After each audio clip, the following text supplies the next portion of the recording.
Mheshimiwa ambaye ni mtazamaji katika mtandao wetu wa Mkenya TV mahali popote ulipo, natumai umzima ubuheri wa afya, nami penye nipo kukwema.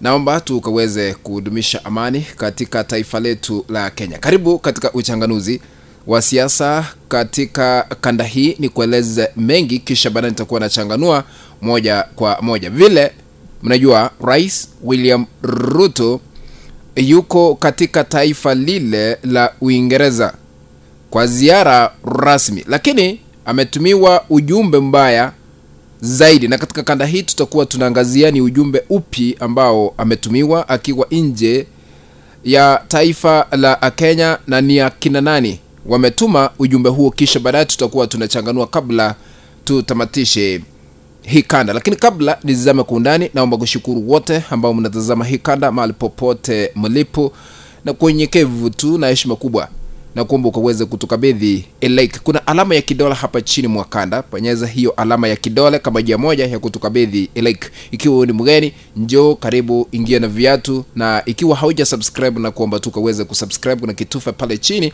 kimeandikwa subscribe, bonyeza hicho kitufe ili kuandikiwa subscribed. Kando yake kuna kengele, bonyeza kengele ili kupata kanda zote pindi tu tunapoziweka katika mtandao huu wa Mkenya TV. Maana tunapoweka kanda mpya utakuwa unapokeza notification ya kufahamisha kwa Mkenya TV ameweka kanda mpya ambayo inastahili kutazama. Ukimaliza kutazama, sambazia wengine katika mtandao wa WhatsApp na hata katika mtandao ule mwingine wa Facebook ili tuendelee kujulisha wengi tena zaidi. Karibu katika uchanganuzi wa kanda hii ili tuangazie masuala mbalimbali baada ya rais akiwa katika taifa lile la Uingereza kwa ziara rasmi.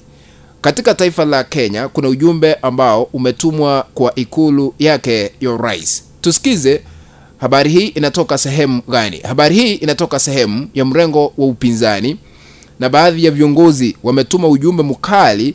Naomba tusikize kisha baadaye nikirudi nitakuwa na changanua moja kwa moja.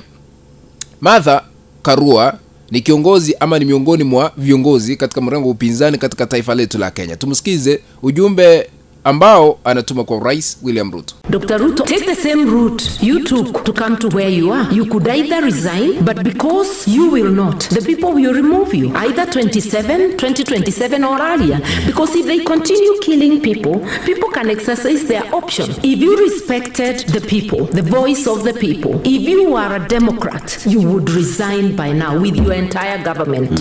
You would go home. Sauti hiyo ni ya Martha Karua. Vile anamuomba rais aweze kujiuzulu, aondoke mamlakani. Sio matamshi yangu, ila tu ni matamshi ya kisiasa ya Martha Karua. Tumsikize Stephen Kalonzo Musyoka naye ujumbe ambao amewasilisha kwa Rais William Ruto akiwa taifa lile la Uingereza. Tusikize sauti hii ya Stephen Kalonzo Musyoka.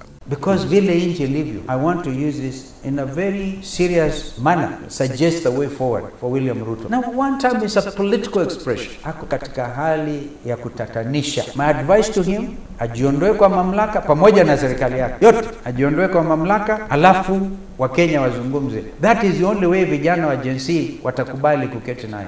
Sauti hiyo ni ya Kalonzo Musyoka.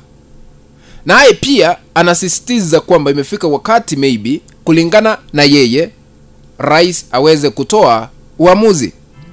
Na katika kanda hii naomba tukaweze kuangazia ni kivipi rais yule ambaye amechaguliwa ataondoka mamlakani. Ndio tukaweze kuelewa, kwa sababu tumekuwa tukisikia baadhi ya viongozi wakitoa matamshi ya aina hiyo kumuomba rais aweze kuondoka afisini, na sisi tuko hapa ili kuyaweka peupe haya ambayo yanaendelea na ni kivipi yanastahili kufanyika. Katika katiba iliyopitishwa na Wakenya, rais huondoka katika ikulu kulingana na katiba. Number 1, through elections, kupitia uchaguzi mkuu, general elections. Na katika katiba uchaguzi mkuu ufanyika baada ya miaka 5. Ikumbuko kwamba katika taifa letu la Kenya uchaguzi ulifanyika 2022. So uchaguzi mwingine utafanyika 2027. Ikiwa rais hawezi kupata asilimia ile ambayo inahitajika ya 50 nyongeza moja, 50 plus 1, ikiwa kura zake zikihesabiwa haziwezi kufika kiwango hicho kulingana na katiba, ataondoka mamlakani. Number 2, ni kivipi rais ataondoka mamlakani? Through impeachment. Muswada kuwasilishwa katika bunge la kitaifa. Ikiwa atapata sahihi yule mbunge ambaye atafikisha mswada wa kumuondoa, ikiwa atapata signature ama sahihi 117, atafikisha mswada wa kumuondoa. Ikiwa ako na makosa, kuna yale ambaye yanaangaliwa kikatiba, makosa kama aina gani, hayo yote yamezungumziwa katika kipengele cha 145. Maybe akiwa na kosa la gross misconduct, ikiwa atafuatilishiwa utovu wa nidhamu, uchunguzi utafanyika. Mambo mengine, violation of the constitution ama kukiuka katiba, ikiwa ni ukweli, ndio anaweza mchakato huo kufikishwa katika bunge kujadiliwa, na ukipitishwa na asilimia ile ambayo inahitajika, mswada huu utawasilishwa katika bunge la seneti ikaweze kuzungumzia hayo yote baada ya kuunda kamati ya wanachama 11 ambao watajadiliana na kuchunguza kwa kina ikiwa ukweli mswada ambao ulipitishwa katika bunge la kitaifa waulete pia katika bunge la seneti baada ya siku 10. Wakijadiliana, wakipitisha, hivyo ndivyo rais ataondoka mamlakani kupitia impeachment. So number 3, through resignation.